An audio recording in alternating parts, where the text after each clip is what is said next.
I'm going to show you how to use my birthday bunting, which can be used to hold little cards that tuck into these pockets here.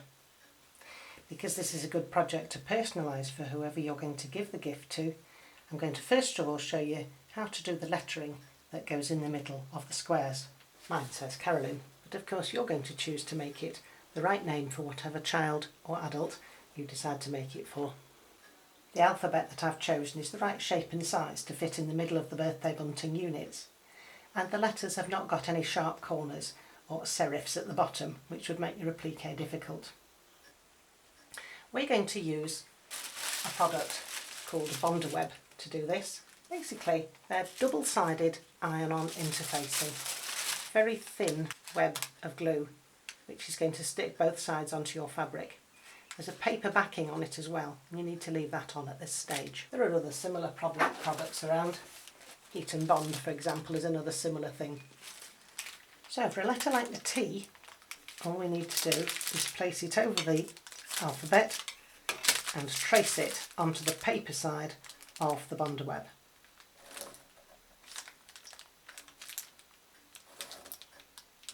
It's a good idea to use a ruler for the straight lines.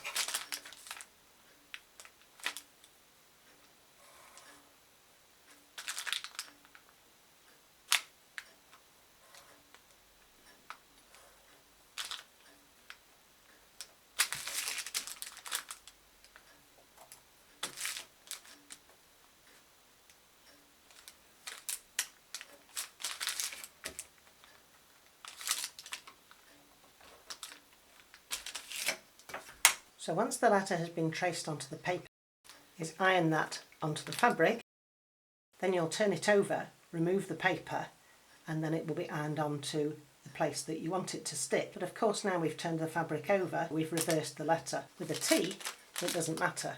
But if we'd done that with the R, it would end up the wrong way round. Before we trace it onto the Bondaweb, what we need to do is reverse the lettering. The best way to do this is to turn the instructions over and trace the letter, which can just be seen through the back.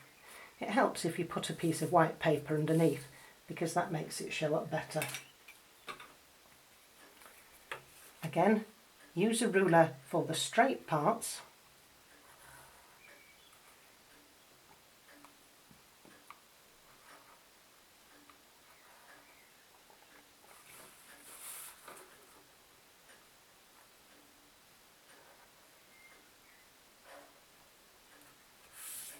And draw the curves in freehand.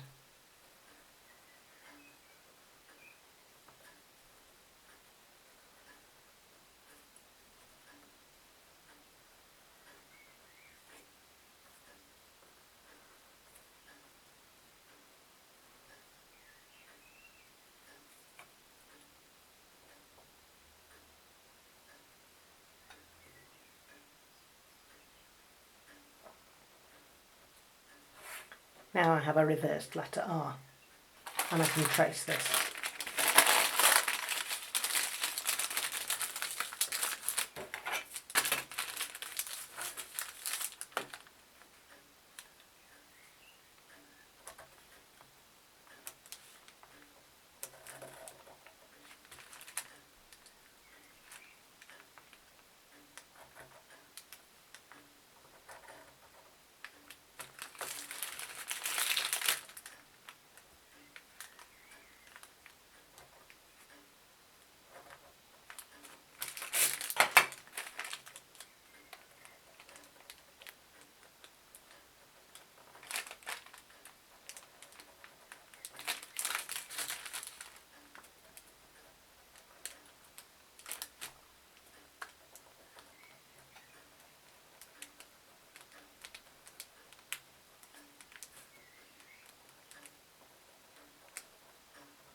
There.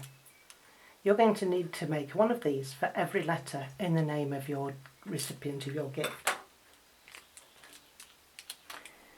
Once you have all your letters, what you need to do is cut around the Bondaweb roughly. It's not necessary to make sure you cut on the lines at this stage. In fact, it's better if you don't. Now we need to iron the Bondaweb onto one side of our fabric. Because the Bondaweb is coming away from the paper a little bit, and also because it's a little bit bigger than my fabric, I need to make sure I protect both my iron and my ironing board. So I've got a pressing sheet to do that.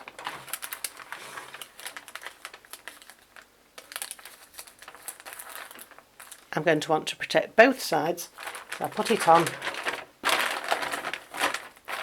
fold it over, and then I can iron it without causing any damage to either my iron or my board.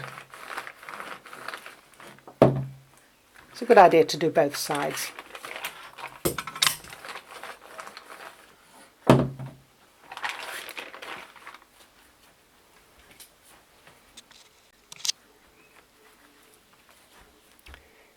Now what I need to do is cut out the letter along the lines.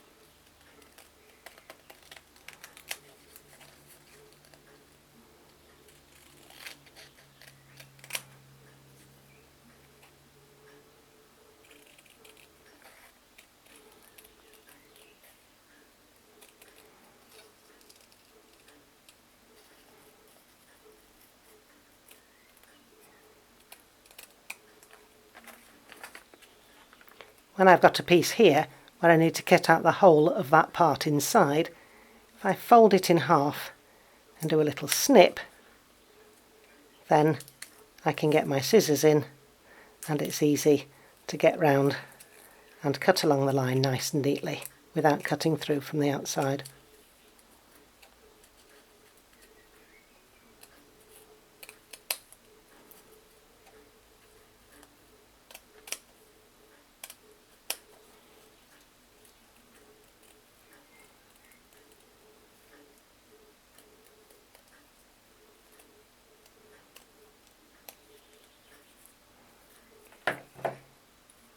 Now you can see that that's the one that I reversed, but now what I'm going to do is stick it on the right way round.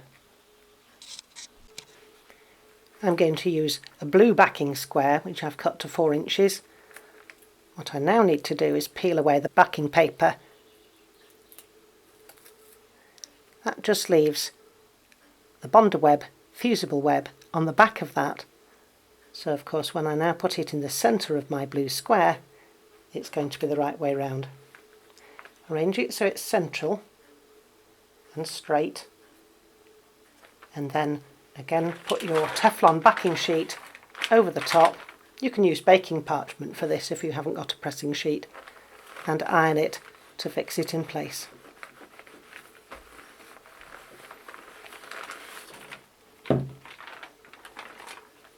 There, that's stuck quite well.